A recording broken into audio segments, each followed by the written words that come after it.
course, this conference is our largest ever thought leadership conference. We're congratulating the Be Inspired winners. The most significant here for me is where, when we say BIM advancements, and that those advancements include our users' innovations and how they apply things, we see new workflows. In particular, this is for Bentley Systems the year of open roads, if you like. So to use the roadway example, as we say, reality modeling going mainstream, so that on the one hand, every project starts with the as continuously surveyed context from UAVs or cameras, and now laser scanning as well. That's our innovation here, is that our context capture software can take hybrid inputs from scanners as well as photographs and process a reality mesh to be the engineering. So it's the notion of conceptioneering, constructioneering, inspectioneering. These don't describe software capabilities, but rather new ways in which engineers can add value to their work. That's the way I think of it. Each of these, conceptioneering, constructioneering, inspectioneering, to me, we call them what we do because they imply that engineers can and should do more. And on the one hand, they could enhance their work, but would enhance the project also.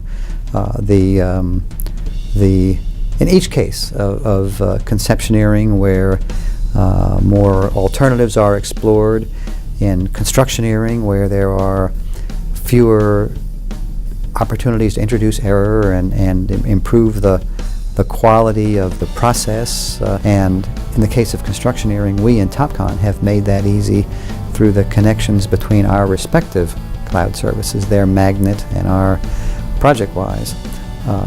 And then with inspectioneering, to introduce the engineer into the opportunity to work with continuous surveys in an engineering-ready format.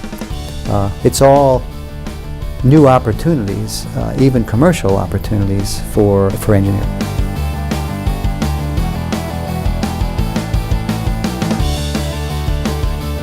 When we talk about construction, and construction, of course, has moved on to begin from 3D modeling, but the problem is it often does begin from 3D modeling, and the constructors create a different 3D model from the one that the engineers have already produced in design.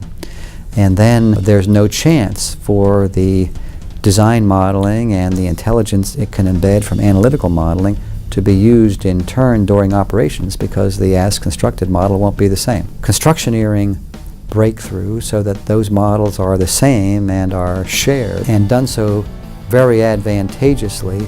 And by the way, in constructioneering, the as-constructed model goes back to the engineers. The digital engineering model should be at the center, to be the key to making sense of what's observed in IT and OT is now immediately practical, because the digital engineering model has been updated through inspectioneering to exactly what was constructed. So put it all together, and you have the opportunity, if you were to ask me about adoption of these innovations, for the engineering profession to go for it, become more valuable across the whole scope, and enable owners who probably won't figure out these innovations individually. It can be the opportunity for engineers to be the driver for improving the digitalization, the going digital of the capital delivery process generally.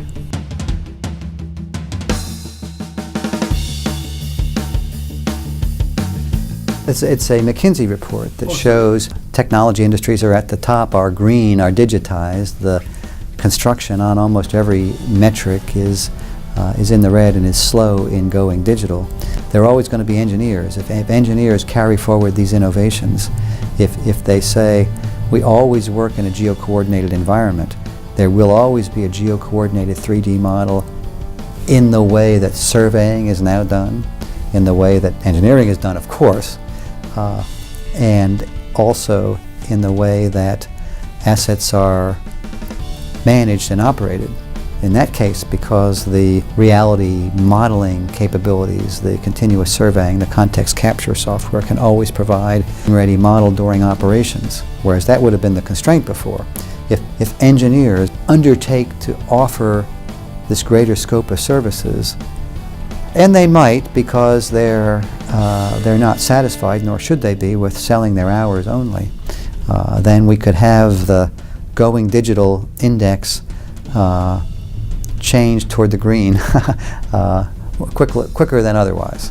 I don't think owners are going to be sufficiently aware of the potential as we can have the engineers be in closing this gap.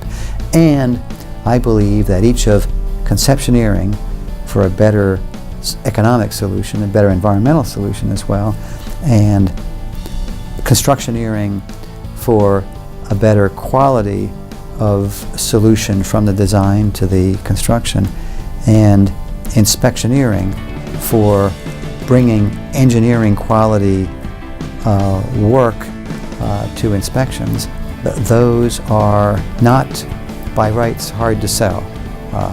It depends only on the ambitions of engineers. So the remaining ingredient to go in digital construction from red to green is for the engineer to be aware and motivated and able, and that requires, upskilling the people and processes to correspond with what is available in the technology and is otherwise a gap.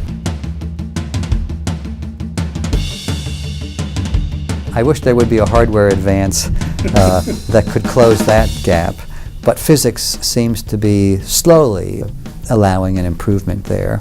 Wouldn't that be a great innovation? So much of the cost of projects having to do with risk relating to existing underground utilities.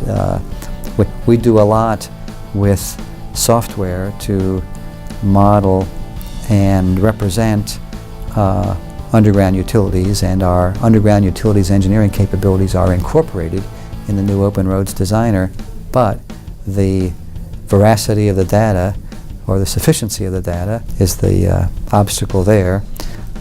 Certainly whenever anyone opens a trench, they should take photos. That's all it would take to incrementally improve that. But there doesn't yet exist the ground penetrating scanner that would make it as simple as above the ground.